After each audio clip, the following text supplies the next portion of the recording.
사시는 동안 혹 가면을 쓰고 싶은 생각은 없었나요? 아니면 여러분 주위 사람들을 보며 제발 가면을 좀 벗어 던지십시오, 이렇게 소리치고 싶은 때는 없었나요? 저는 가끔 그런 유혹을 받아봤습니다. 그러나 용기가 없어서 그렇게 하지 못했습니다. 오늘 이 설교 시간을 통해서 제가 그 일을 하려고 합니다. 제가 미국에 갔을 때 할로윈데이라고 하는 날을 맞았습니다. 처음 가는데 굉장히 충격적이었어요. 갑자기 모든 사람들이 다 가면을 쓰고 다니는 거예요. 다 분장을 하고, 어떤 교수들은 엘비스 프레슬리 옷을 쫙 입고 나와서 말이죠, 그날 하루를 완전히 누가 누군지 모르겠어요. 분장을 안 하고 나간 저희 한국 사람들은, 뭣도 모르는 사람들은 길거리 다니기가 이상할 정도였어요. 할로윈데이. 그날 하루는 미국 사람들이 모두 가면을 쓰고 다닙니다. 그날이 왜 생겼는지 그 유래는 사람마다 견해가 다 달라요. 그러나 제가 생각하기에, 또 많은 심리학자들이 생각하기에, 아마도 사람들이 일생에 한 번쯤은 가면을 쓰고 싶은 어떤 충동 때문에 그 날을 만들어내지 않았는가. 여러분 한번 생각해 보세요. 가끔 여러분이 가면을 쓰면 얼마나 편리하겠습니까?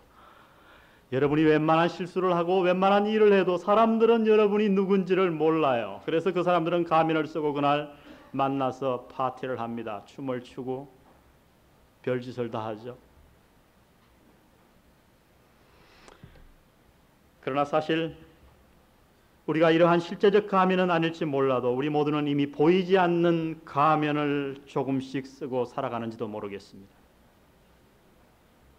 사람들의 눈에 의해 드러나지는 않는지 모르지만 정도의 차이는 있겠으나 우리 모두 아마도 가면을 조금씩은 쓰고 있을 겁니다. 가면은 우리를 편리하게 합니다. 누가 여러분 안에 존재하는 두려움이나 나약함을 알까봐 걱정되십니까? 그러면 해결책은 간단합니다. 승리의 가면을 쓰십시오. 나는 강하다고 하는 가면을 쓰십시오. 그러면 모든 여러분 주위에 있는 사람들은 여러분의 안에 있는 나약함, 두려움을 조금도 눈치채지 못할 겁니다. 혹 누가 여러분의 영적 갈등을 눈치챌까 염려되십니까? 그렇다면 거룩한 가면을 쓰십시오. 이와 같이. 저도 신학교 1학년 때 이러고 다녔어요.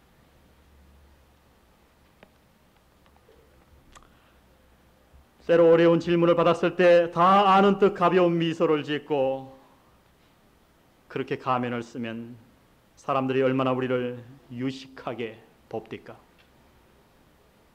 마음에는 풍랑이 일고 고통으로 몸부림쳐도 때로 어떤 이들은 승리의 가면을 쓰고 살아갑니다. 한 방울의 눈물도, 심지어 이맛살을 찌푸리거나 당황하는 낌새도 보이지 않습니다.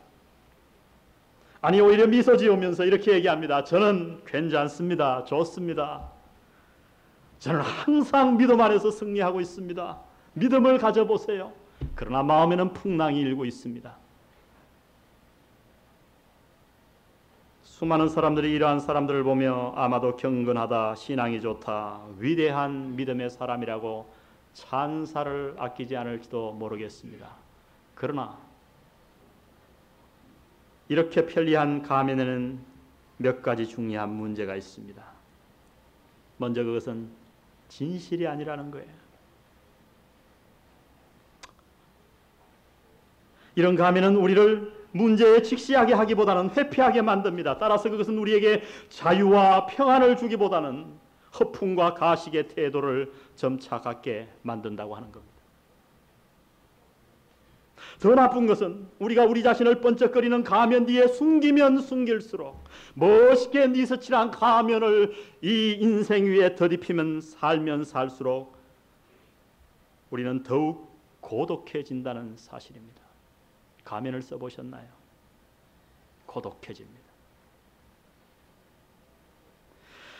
누구에게도 우리는 마음을 열 수가 없습니다. 아무에게도 내 진실을 보여주고 싶지 않게 됩니다. 그러는 사이 나는 점점 혼자가 되어 갑니다. 그 결과는 소외감과 거리감입니다. 하나님은 우리를 창조할 때 교제하는 존재로 만드셨어요. 서로를 도우며 서로를 사랑하며 서로의 필요를 채우는 가운데 만족하도록 우리를 지었단 말입니다. 그러나 이러한 가면은 우리를 굳게 잠겨진 칸막이 방으로 인도합니다. 그래서 그 안에서 모든 사람과 교제를 단절하게 만듭니다. 겉으로는 웃습니다. 주일날 나와서 멋있는 옷을 입고 형제 안녕하십니까 악수를 합니다. 그러나 그 누구에게도 자기의 마음을 한번 열어본 적이 없어요. 비탄한 탄식의 마음도 마음속에서 홀로 골방에서 눈물을 흘리면서도 그 어느 누구 하나 이 교회 안에서 수십 년 신앙생활을 했음에도 불구하고 그 마음을 얘기할 상대가 없는 거예요. 가족에게도 할 수가 없는 거예요. 남편에게도 아내에게도 감히 말하기가 어려운 거예요. 이것이 가면의 결과입니다. 이 위험천만한 편리한 가면을 벗지 않으시렵니까? 주님은 우리에게 복음을 주셨습니다. 나를 모든 사람에게 오픈할 수 있는, 나를 창조하신 그 밝은 내 모든 발끝에서부터 머리끝까지 다 아시는 하나님께도 우리를 밝히 열 수 있는, 우리를 자유케 하는 복음의 진리를 우리에게 주셨습니다. 우리가 과연 어떻게 하면 이러한 자유를 만끽하며 가면을 벗어젖히고 하나님이 주신 풍성한 만족과 평안 가운데 나만이 아닌 우리의 모든 가족과 주위 사람들과 더불어 이 짧은 인생을 아름답게 마칠 수 있을까요? 오늘 본문은 거기에 대해서 말씀해 주십니다. 먼저 좀 본문을 깊이 연구하기를 원합니다. 갈라디아서는 상당히 딱딱한 책이에요. 저는 요사이 후회합니다. 내가 괜히 갈라디아서를 택했구나. 다른 목사님들이 갈라디아서 강해를 한 책이 별로 없더라고요. 그래서 겁없이 이 책을 택하고서 요사이 제가 설교하는데 얼마나 고민이 되는지 모릅니다. 저를 위해 기도해 주십시오. 머리털이 더 빠지는 것 같아요. 오늘 본문에서 우리는 상당히 충격적인 드라마를 접하게 됩니다. 그것은 교회 안에 뛰어난 두 지도자 간의 갈등이에요. 도저히 인격적으로 갈등을 일으킬 것 같지 않은 두 지도자가 부딪히고 있습니다. 무대는 안디옥입니다. 여러분, 안디옥이 어딘지 아십니까? 시리아의 수도요, 이방 선교사가 시작된 곳이며 최초로 믿는 자들이 그리스도인이라 칭함을 받은 유명한 곳입니다. 거기에 바울과 베드로가 등장합니다. 여러분, 이 교회는 사실 바울과 베드로에 의해서 두 기둥이 세워졌다고 해도 과언이 아닙니다. 우리가 사도행전을 살펴볼 때 사도행전을 두 부분으로 나눌 수 있어요. 전반부와 후반부. 전반부는 베드로에 관한 얘기고 후반부는 사도 바울에 관한 얘기로 맞춰지고 있습니다. 그러나 여기에서 이 바울 사도가 이러한 베드로 사도를 책망합니다. 근데 그냥 책망하는 게 아니라 개인적으로 만나서 조용히 책망한 게 아니라 모든 교인들이 보는 앞에서 그를 심하게 꾸짖는 장면이 나오는 거예요. 여러분, 이게 가능한 일이에요? 아니, 이게 합당한 일이에요? 이게 말이 되는 얘기예요? 베드로가 누굽니까, 여러분? 12제자 가운데 가장 어떤 수제자예요. 사도 바울은 그 수십 년 후에 까맣게 사도가 된 후배예요. 그뿐만 아니라 사도 바울이 수많은 사람들에게 공격을 받았습니다. 그는 사도가 아니라고. 그럴 때에 사도 바울이 괴로운 마음으로 예루살렘을 찾아갔을 때에 사도 베드로 수제자가 그의 손을 잡아 주었습니다. 그를 오늘의 사도 바울로 있게 만든 게 사도 베드로란 말이에요. 그런데 어찌해서 이 사도 바울이 그가 혹 잘못을 했다고 해도 개인적으로 만나서 얘기할 일이지 공개적으로 교인들 앞에서 사도 베드로의 위신을 깎아내리며 그를 이렇게 면책할 수 있단 말입니까? 도대체 베드로가 무슨 짓을 했길래? 궁금하지 않으십니까? 우리는 본문을 조금 더 자세히 이해할 필요가 있습니다. 12절을 보십시오. 야고보에게서 온 어떤 이들이 이러기 전에 게바가 이방인과 함께 뭐 하다가요? 먹다가 저희가 오매 그가 할례자들을 두려워하여 떠나 물러가매. 두 가지 일을 했어요. 먹다가 물러갔어요. 먹다가 숟가락을 놓고 밥상을 물렸어요. 그게 베드로가 한 일 전부예요. 근데 뭐가 잘못됐단 말이에요? 오늘 여기 먹다가라고 하는 단어를 원어로 보니까 미완료 시제로 써졌어요. 이 말은 뭐냐 하면 이렇게 번역할 수 있을 거예요. 게바가 베드로가 이방인과 함께 습관을 따라 먹다가, 그러니까 한 번만 먹은 게 아니고요. 사도 베드로는 안디옥에 내려오자마자 이방인, 그러니까 이방인이지만은 예수 그리스도를 믿고 구원받은 그 사람들과 식사를 같이 했어요. 여러분, 이건 굉장히 놀라운 일이에요. 왜냐하면 유대인들은 절대 그릇을 공유하지 않았습니다. 이방인들과. 그래서 우리가 요한복음 4장에 사마리아 여인 수가성에서 예수님께서 그 여인 보고 물을 좀 달라 하니까 여인이 하는 말이, 당신은 유대인 남자로서 어찌하여 사마리아인 여자에게 나에게 물을 달라고 합니까? 물 한 그릇 주는 게 뭐 그렇게 어려워요. 그러나 거기에는 심각한 문제가 있는 거예요. 왜냐하면 물을 주려고 하면 자기의 그릇을 그에게 사용하게 해야 되는 거예요.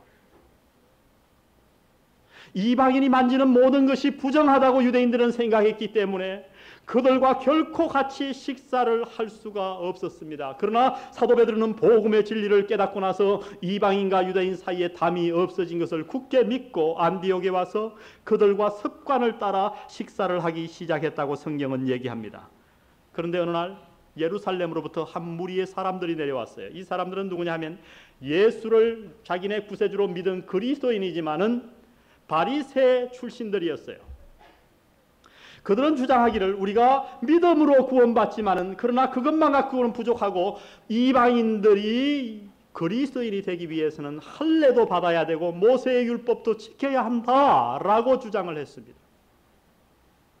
근데 사도 베드로가 밥을 먹다가 어느 사람이 알려주는 거예요. 지금 예루살렘으로부터 한 무리가 도착을 했는데 그 사람들은 굉장히 할례를 강조하고 모세의 율법, 즉 이방인과 식사하는 것을 싫어하는 사람들이 온다는 소식을 듣고 베드로가 밥숟갈을 뜯어 말고 반 공기도 먹지 않고 밥그릇을 덮고 도망가 버렸어요.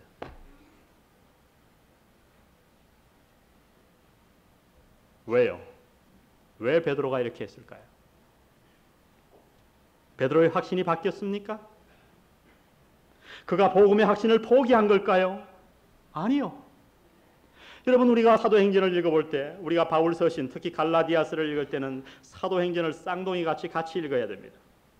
사도행전 10장과 11장에 보면 하나님께서는 유대인과 이방인 사이에 담이 허물어졌다는 사실을 베드로에게 친히 계시해 주셨어요. 욥바에서, 시몬의 집에서 사도 베드로가 기도하려고 하는데 배가 너무 고팠어요. 뭘 좀 먹어야 되겠네, 이런 생각을 하는 동시에 하나님께서 그에게 환상을 보여주셨습니다. 어떤 환상인가니 하늘에서 커다란 보자기가 내려와요. 웬 보자기인가, 시루떡인가 하고 봤더니 그 안에 유대인들이 도저히 먹지 못하는 부정한 짐승들, 부정한 새들, 파충류, 뱀 같은 것들이 우글거리고 있는 거예요. 근데 하늘에서 하나님이 음성이 들려 그래, 베드로야 먹어라. 경상도 말로 묵으라. 베드로가 대답하기를, 주님 그럴 수 없습니다. 깜짝 놀라면서, 제가 유대인인데 어떻게 저 부정한 음식을 먹겠습니까? 그때 하나님 말씀하시기를, 내가 깨끗하다 한 것을 너가 속되다 더럽다 하지 말라. 하나님께서 3번 이 환상을 보여주셨어요. 반복. 그러고 있는 가운데 갑자기 어떤 사람이 문을 노크합니다. 나가보니까 고넬료라고 하는 사람이 자기를 초대했어요. 갔더니 고넬료라고 하는 사람은 가이사랴에 사는 로마의 백부장이었어요. 지금 말로 하면 연대장인데 하나님의 계시를 받았어요. 하나님을 너무 사랑하고 싶은데 복음이 깨달아지지 않는 거예요. 그때 하나님이 고넬료에게 말하기를, 사람을 보내 베드로를 초청하라. 그러면 그가 너에게 복음을 가르쳐 주리라. 그 얘기를 듣고 나서 베드로가 일어나서 자기가 깨달은 예수 그리스도께서 주신 복음을 그 모든 부하들과 가족들에게 전하기 시작합니다. 그런데 놀라운 일이 생겨요. 사도행전 2장에서 유대인들에게만 임했던 성령 하나님께서 그 설교를 듣는 사람들 가운데 임하신 거예요. 모든 사람이 그 결과 구원받았는데 베드로가 그날 즉시로 모든 사람에게 침례 세례를 주었습니다. 무슨 말씀입니까? 베드로는 이 하나님의 계시에 의해서 복음의 진리가 무엇인지, 이제 유대인과 이방인 사이에는 모든 것이 무너졌고 우리가 율법으로 구원받지 아니하고 구약의 모든 율법이 이제는 완성되고 폐하여 진바되었다고 하는 것을 너무나도 분명하게 알았어요. 그런데 그가 왜 이런 행동을 했을까요? 복음의 진리를 몰라서가 아니라 이 복음의 진리를 행동으로 나타내는데 베드로는 실패했다고 오늘 본문은 지적합니다. 여러분, 이것이 우리의 문제는 아닙니까? 우리가 복음은 압니다. 하나님의 말씀도 압니다. 진리를 가슴속에 담고 있습니다. 성경을 머리에 환히 깨고 있습니다. 그러나 문제는 여전히 행동으로 그 깨달은 말씀 복음의 진리를 따라 살지 않는다는 거예요. 내게 혹 불이익이 있을까? 그렇게 복음을 깨달았던 베드로는 그 예루살렘에서부터 내려오는 사람들이 두려워 그 식사 자리를 도망가고 말았습니다. 그 결과는 어떻게 되었습니까?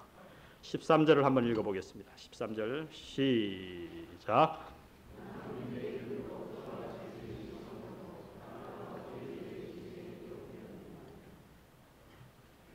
심각한 문제가 생기기 시작했어요. 베드로만 외식을 한 게 아니라, 위선을 한 게 아니라, 가면을 쓴 게 아니라 남은 유대인들, 그리스도인, 심지어 바나바까지도 그렇게 베드로를 따라 위선된 생활을 하게 되었다고 얘기합니다. 이것이 중요합니다. 외식과 위선의 가면은 결코 우리 혼자만의 문제가 아니라는 겁니다. 이것은 굉장히 강한 전염의 능력을 갖고 있어요. 다른 것을 감염시킵니다. 때로 주위 사람들을 감염시키고, 때로 우리의 자녀들을 감염시키고, 때로 내 주위에 있는 형제들에게 이 가면이 전달될 수 있다고 성경은 얘기합니다. 자, 본문은 간단해요. 베드로가 가면을 쓰기 시작했어요. 복음의 진리를 머리로는 알았는데 행동으로 그 복음의 진리를 못해가지고 가면을 썼더니 그 베드로를 따라서 누구도 했냐면 남은 그리스도인들도 다 가면을 쓰고 시작했고, 그 다음에 유명한 바나바조차도 유혹을 받았어요. 바로 이 이유 때문에 사도 바울이 어떻게 했습니까? 분연히 일어나서 교인들이 다 보는 가운데 이렇게 얘기합니다. 14절 제가 있습니다. 그러므로 나는 저희가 복음의 진리를 따라 바로 뭐하지 아니함을 행하지 아니함을 보고, 복음을 몰랐다는 게 아니에요.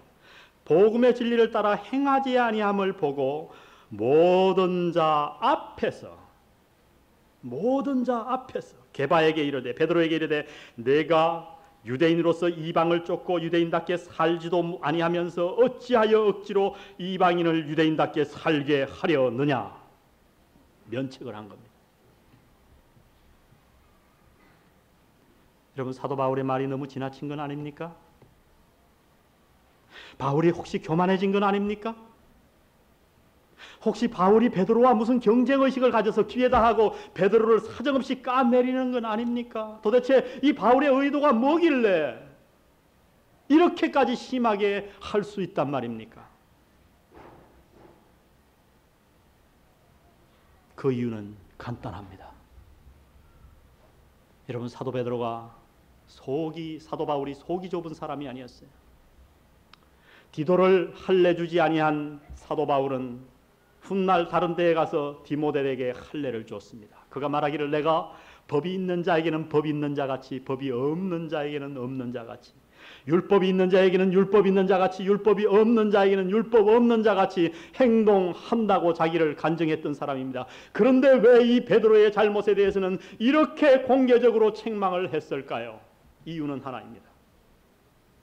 지금 문제는 베드로 개인의 가면이 문제가 아니라 이 베드로의 가면으로 인해서 사도 바울이 전한 예수 그리스도의 죽음으로 말미암아 이 땅에 심겨진 이 복음의 진리가 흔들리기 시작했다는 거예요. 바로 이 문제 때문에 사도 바울은 면책했어요. 사람들 앞에서 베드로를 꾸짖었다고 오늘 말씀합니다. 여러분, 사도 바울은 언제나 복음의 진리에 대해서는 단호했습니다. 그렇게 사랑이 많은 사도 바울이었지만 여러분, 1장을 기억하십니까? 복음의 내용을 변조시킨 자들에게 그는 저주라는 단어를 써가면서 저주를 받을지어다. 우리가 지난주에 공부했습니다만 2장 5절에는 복음을 변조시키는 자들에 대해서 뭐라고 얘기합니까? 우리가 잠시라도 복종하기를 거역하였다고 단호하게 얘기합니다. 오늘 같은 맥락에서 이 복음의 진리를 소외해야 했기 때문에, 복음에 대해서는 결코 타협할 수 없었기 때문에 그의 대선배이자 이 교회의 기둥 같은 지도자였지만은 베드로를 그가 복음의 진리를 흐리자 사정없이 사람들 앞에서 면책했던 것입니다. 그렇다면 사도 바울이 그렇게 강조한 이 복음의 진리가 뭡니까, 여러분? 그렇게 사도 바울이 열을 올리며 보호하려고 했던 복음의 진리가 무엇입니까? 그리고 베드로의 이 행동이 어떻게 이 복음의 진리를 거부하는 것이 되었습니까? 그것은 바로 15절과 16절에 설명되어 있는데요. 복음의 진리는 간단합니다, 여러분. 복음의 진리는 제가 이렇게 얘기할 수 있겠어요. 하나님의 심판 아래 있는 우리 죄인들이 하나님의 거저 주시는 은혜로 예수 그리스도의 죽으심에 근거하여 우리의 행위와 상관없이 믿음으로 의롭게 된다는 소식이에요. 저를 보세요. 두 가지를 기억해야 돼요. 하나님의 거저 주시는 은혜로. 어떤 은혜요? 거저 주시는 은혜로.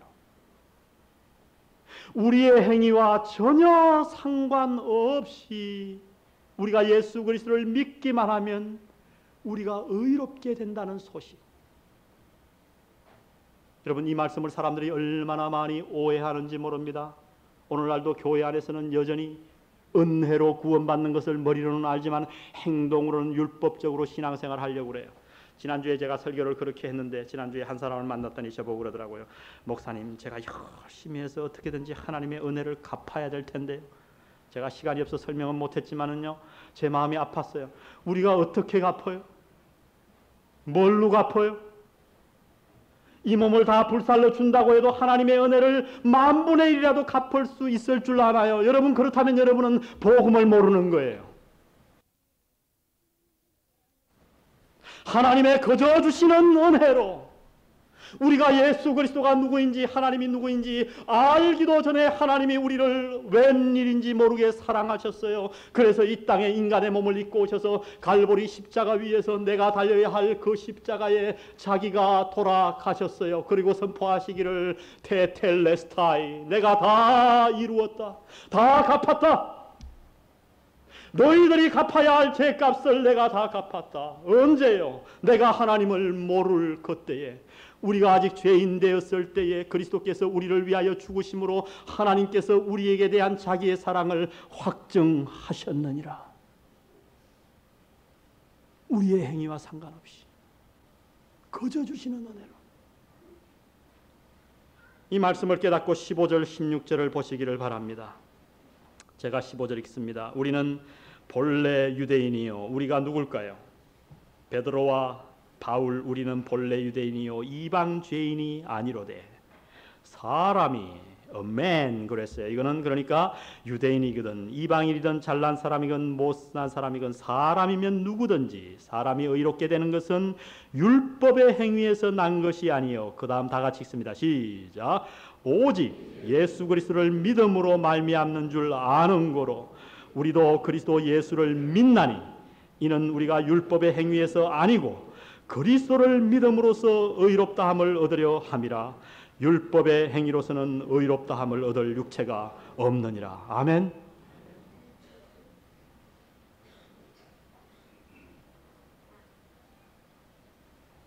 베드로의 행동은 바로 이 복음의 진리를 흔든 것이었습니다.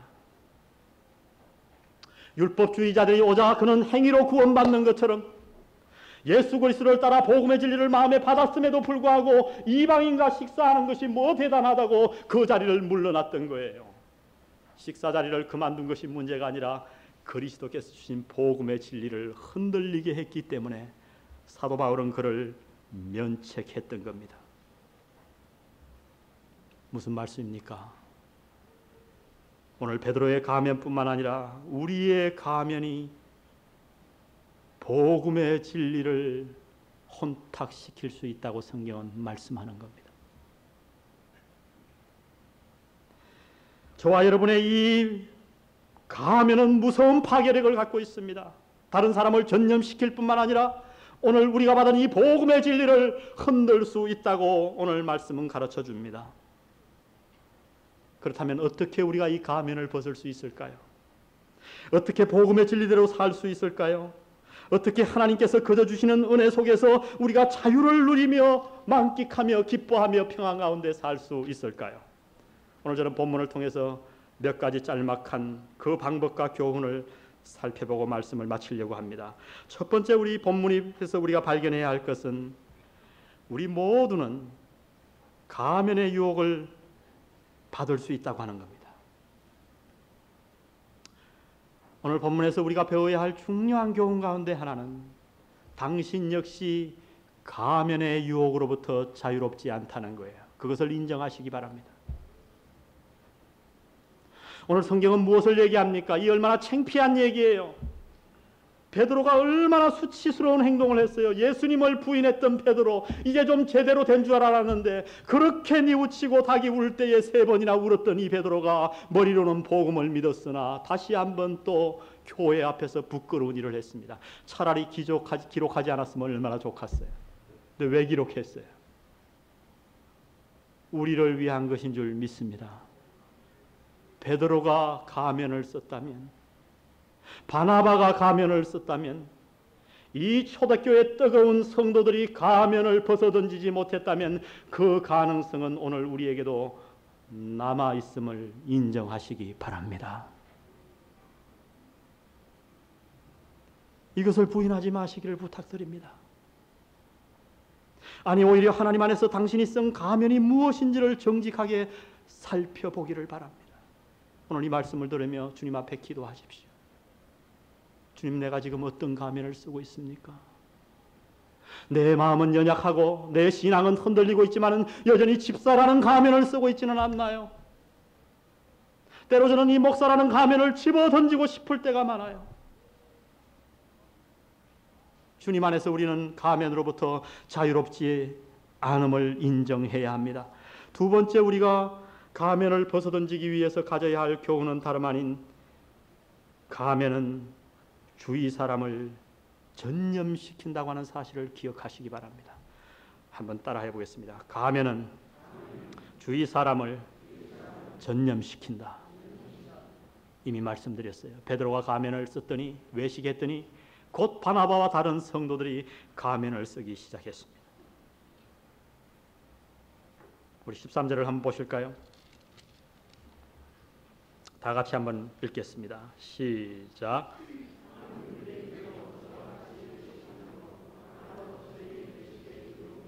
예. 가면은 당신의 인생만이 아니라 당신의 자녀와 가족과 그리고 주위 사람들에게 무서운 속도로 전염된다고 하는 사실을 기억하시기 바랍니다. 여러분, 율법주의가 뭔가요? 오늘날도 가장 심각한 교회 안에 이단이 있다면 그것은 율법주의예요. 여호와 증인이 아니에요. 몰몬교가 아니에요. 이 율법주의라고 하는 것은 이렇게 정의하면 여러분 쉬울 거예요. 나와 상관이 없다 이렇게 생각하지 마시고 나의 어떤 노력으로 하나님의 호의를 얻어보려는 생각, 그게 율법주의예요. 여러분이 그런 생각으로 조금이라도 헌금하시고 그런 생각으로 예배 출석하시고 그런 생각으로 말씀을 읽는다고 하면 여러분은 율법적인 동기에서 신앙생활하고 있는 겁니다. 그런데 율법주의의 특징은 뭔지 알아요? 하나님이 주신 자유를 얽어매는 거예요. 가만히 보세요. 율법주의로 신앙생활하는 사람은 특징이 있는데 굉장히 열심히 있어요. 교회 안에서 새벽기도, 철야기도 빠지는 법이 없어요. 11조는 반드시 바쳐요. 모든 것에 완벽해요. 그런데 어떤지 아세요? 마음속 깊은 곳에 기쁨이 없어요. 늘 부족해요. 어떻게 하면 내가 하나님의 사랑을 좀 더 받을까? 이만하면 하나님이 만족하셨을까? 오늘 주일 빼먹었다가 교통사고 나면 어떡하지? 하나님이 나를 미워하면 어떡하지? 하나님이 우리에게 주신 자유를 철저하게 파괴합니다. 거기서 끝나지 않아요. 이 율법주의 속에서 신앙생활하는 사람들은 다른 사람들에게 그러한 신앙을 요구하기 때문에 다른 사람에게 많은 짐을 지웁니다. 율법으로 꽁꽁 얽어매는 거예요. 그 결과 나만 가면을 쓰는 게 아닙니다. 가면을 쓸 수밖에 없잖아요. 왜요? 율법으로는 하나님 앞에 의롭다함을 얻을 육체가 뭐하니라? 없느니라. 안 되잖아요. 선행으로 안 되잖아요. 그러니까 어떻게 해요? 나를 가리는 거예요. 그 다음에는 그래도 내가 소위 집사인데, 그래도 5년을 교회 나갔는데, 그래도 목사님하고 1년을 넘게 성경 공부했는데 내가 이러는 걸 알면 목사님이 얼마나 실망할까. 그래서 가면을 씁니다. 자기만 가면을 쓸 뿐 아니라 다른 사람에게 짐을 주어서 다른 모든 사람들에게 가면을 쓰게 만든다고 성경은 얘기합니다. 여러분, 가면은 무서운 감염의 능력이 있음을 기억하시기 바랍니다. 세 번째 교훈은 다름 아닌 가면은 행동으로 복음의 진리를 부인하는 것임을 기억하시기 바랍니다. 우리가 가면을 쓸 때 내 말로는, 내 마음으로는 복음을 반대하지 않지만은 행동으로 나도 모르게 복음의 진리를 거역하는 일임을 기억하십시오. 그럼 복음이라는 게 뭐예요? 복음을 받을 수 있는 가장 저는 첫 번째 조건이 뭐라고 생각하냐면요, 하나님 앞에서 자기가 죄가 있다고 하는 거예요. 제가 하루는 미국 가서 운전을 하는데 경찰이 번쩍번쩍 달려왔어요. 안 썼더니 마이크로 벌써 번호판을 전자컴퓨터로 다 해가지고 번호판을 떼더니 제 이름이 존이거든요. 존 파크 서라고. 깜짝 놀라고 차를 세웠더니 스티커를 주는 거예요. 그래서 물었어요. 어떻게 하는 거냐 그랬더니 뒤에 있는데 뭐라고 되어 있냐면요, guilty, unguilty 이렇게 있어요. 내가 죄를 시인하느냐 안 하느냐, 거기에 동그라미를 쳐야 되는 거예요. 시인하면 딱지 그걸로 그냥 벌금 내고 끝나는 거고, 나는 시인하지 않습니다. 그러면 어디로 가냐면 법정으로 가요. 그래서 재판을 받아야 됩니다. 여러분, 복음을 깨닫는데 가장 심각한 걸림돌이 뭔지 아세요? 어떤 사람이 복음을 잘 깨달았는지 아세요? 하나님 앞에서 I'm guilty. 하나님, 나는 죄인입니다. 복음을 깊이 깨달으면 깨달을수록 어떤 감정이 드냐면, 하나님, 나는 너무너무 기가 막힌 죄인입니다. 내 속에 선한 것이라고는 하나도 없습니다. 그 고백을 누가 했나요? 사도 베드로가 했습니다. 말년에 그는 고백하기를, 하나님, 내가 죄인 중에 괴수입니다.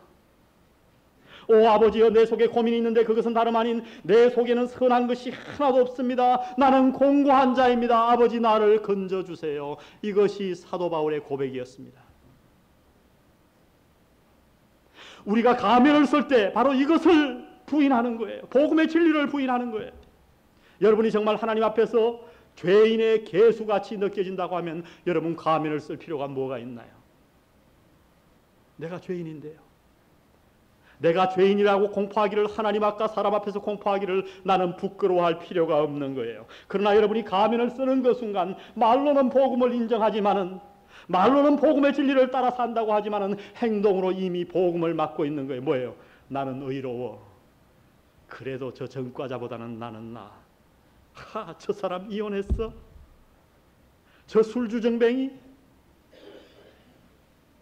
하루는 우리 광진이가 미국에서 기독교 학교를 보내놨더니 3학년이 되었는데 차를 타고 가는데 전 나쁜 사람이래요. 보니까 누굴 보고 그러니, 그때 담배를 피는 사람. 왜 나쁘다고 생각하니?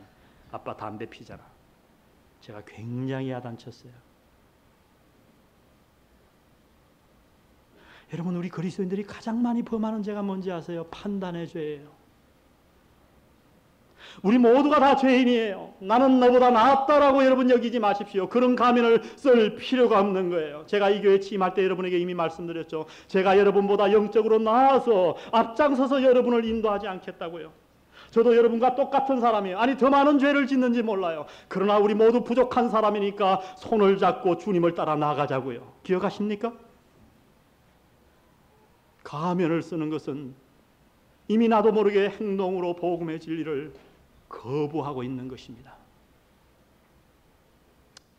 우리 모두 가면의 유혹에서 자유롭지 않음을 인정해야 합니다. 가면은 주위 사람에게 급속도로 전염됨을 기억해야 합니다. 가면은 행동으로 복음을 부인하는 것임을 기억해야 합니다.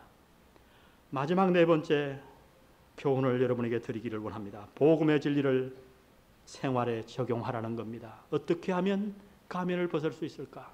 다 같이 한번 따라해 보겠습니다. 복음의 진리를 생활에 적용하라. 적용이라는 단어가 키예요.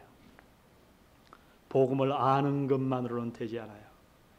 생활에 적용하시기를 주의 이름으로 축원드립니다. 하나님에게 우리에게 복음을 주신 것은요, 그것을 믿을 뿐만 아니라 그에 따라 살게 하시고 우리로 하여금 그 복음을 다른 사람에게 전파하게 하기 위해서 이 복음을 주셨습니다. 여러분, 은혜로 구원받으셨습니까? 만약 그렇다면, 진정으로 여러분이 거저 주시는 은혜로 구원받았다면 그 은혜 속에서 자유를 누리시기 바랍니다. 당신의 죄를 인정함을 두려워하지 마세요. 당신이 약하다고 하는 고백을 성도들에게 하는 것을 겁내지 마세요. 여러분, 때로 자녀에게 사과해야 돼요. 저는 수없이 사과합니다. 그런데 애들이 얼마나 좋아하는지 알아요? 아, 애비도 실수하는구나. 굉장히 아주 만족감을 가지고 있더라고요. 제가 잘못했을 때 저는 호진이도 앞에 앉혀놓고, 호진아, 아빠가 잘못했어. 아빠를 용서해라. 애가 달라지더라고요. 은혜를 누리십시오. 우리 안에 숨어 있는 수많은 문제와 갈등과 더러움과 잘못과 과거의 과오에 상관없이 하나님은 우리를 완벽하게 이미 받아 주셨습니다. 이것을 기억할 때 우리는 비로소 가면으로부터 자유로워질 수 있는 줄 믿습니다. 우리를 하나님의 자녀로 만든 것은 우리의 행위가 아닙니다. 우리의 의로움이 아닙니다. 우리의 완벽함이 아닙니다. 오직 하나님의 은혜인 줄 믿습니다. 은혜로 구원받으셨다면 우리 모두 가면을 벗어던지고 자유를 누리십시다. 그러나 또 하나의 부탁을 드립니다. 어떻게 복음의 진리를 생활에 적용할 수 있을까? 은혜로 구원받으셨다면 다른 사람을 은혜로 대하시기를 부탁드립니다. 다른 사람을 은혜로 대하십시오. 법이 아닌 은혜, 정의가 아닌 사랑, 의무가 아닌 포용으로 여러분의 배우자와 여러분의 자녀를 감싸 안으십시오. 여러분, 어떤 부모 밑에서 가장 가면을 많이 쓴 자녀가 탄생하는지 압니까? 가장 올바르게 사는 부모 밑에서 가면을 쓴 사람이 태어난다고 하는 무서운 사실을 아시나요? 생활에 실수가 없어요. 법을 잘 지켜요. 남을 용서할 줄 몰라요. 잘못이 있는 자에게 가혹하게 회초리로 쳐요. 엄격하게 자녀를 키워요. 그 결과는 무엇인지 압니까? 그 자녀는 나도 모르게, 자신도 모르게 가면을 쓰는 법을 배우는 거예요. 자녀의 잘못을 포용해 주시기를 부탁드립니다. 제가 신학교 다닐 때 한때 방탕했습니다. 신학교 가면 모든 게 다 이렇게 거룩해질 줄 알았는데 안 되더라고요. 신학 강의실에 들었는데 얼마나 재미가 없던지, 그래서 수업을 빼먹고 다방에 가기를 아주 밥 먹듯이 했어요. 그때 성적을 보면 그냥 F 직전이에요. 다방에 담배 연기가 가득해가지고 형님이 목회하시는 교회에 밥 얻어 먹으러 갔습니다. 매일 저녁을 그렇게 갔어요. 형님이 그거 왜 몰랐겠어요? 다 냄새를 맡으셨겠죠. 근데 6개월이 지나도록 한마디 말씀을 안 하세요.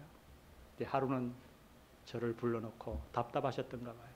이런 얘기를 하셨어요. 나무 비유로 구불구불한 소나무가 어떻다고 생각하니? 제가 얘기했어요. 멋있죠, 형님? 쭉 뻗은 전나무는 그거도 멋있죠. 맞다. 둘 다 멋있지만 하나님은 곧은 나무를 사용하신다. 딱 그 한마디 했어요. 제가 지금 그 방황에서 돌이킬 수 있었던 것, 저는 형님의 사랑이라고 생각합니다. 17살 날이나 저보다 위이신 그 형님, 아버지 같은 형. 그는 나를 참아 기다려줬어요. 담배 냄새나는 저에게, 다방에 하루 종일 처박혀 있던 저에게 용돈을 주시고 부족한 게 없냐고 물으시고 한 번도 얼굴을 찡그리지 않았어요. 오늘 우리가 이렇게 다른 사람을 은혜로 대할 때 그의 얼굴에 무서운 가면을 하나하나 벗겨낼 수 있을 줄 믿습니다. 우리 모두 가면을 쓰고 있습니다. 또 때로 남에게 가면을 쓰라고 강요하는 부족한 자입니다. 그러나 우리 모두 은혜로 구원받았습니다. 모든 사람들이 가면을 쓰고 서로의 마음 문을 닫고 사는 이 세대에 있어서 여러분, 이 가면을 벗기는 복음의 사도가 되지 않겠습니까? 먼저 우리의 가면을 벗어내십시다. 그리고 여러분 자녀와 여러분 배우자와 여러분 주위에 있는 사람들이 과감하게 가면을 벗어 던질 수 있도록 그들을 사랑으로 용납하시고 그들을 포용하시고 그들을 하나님의 은혜로 껴 안으십시다. 기도드리시겠습니다.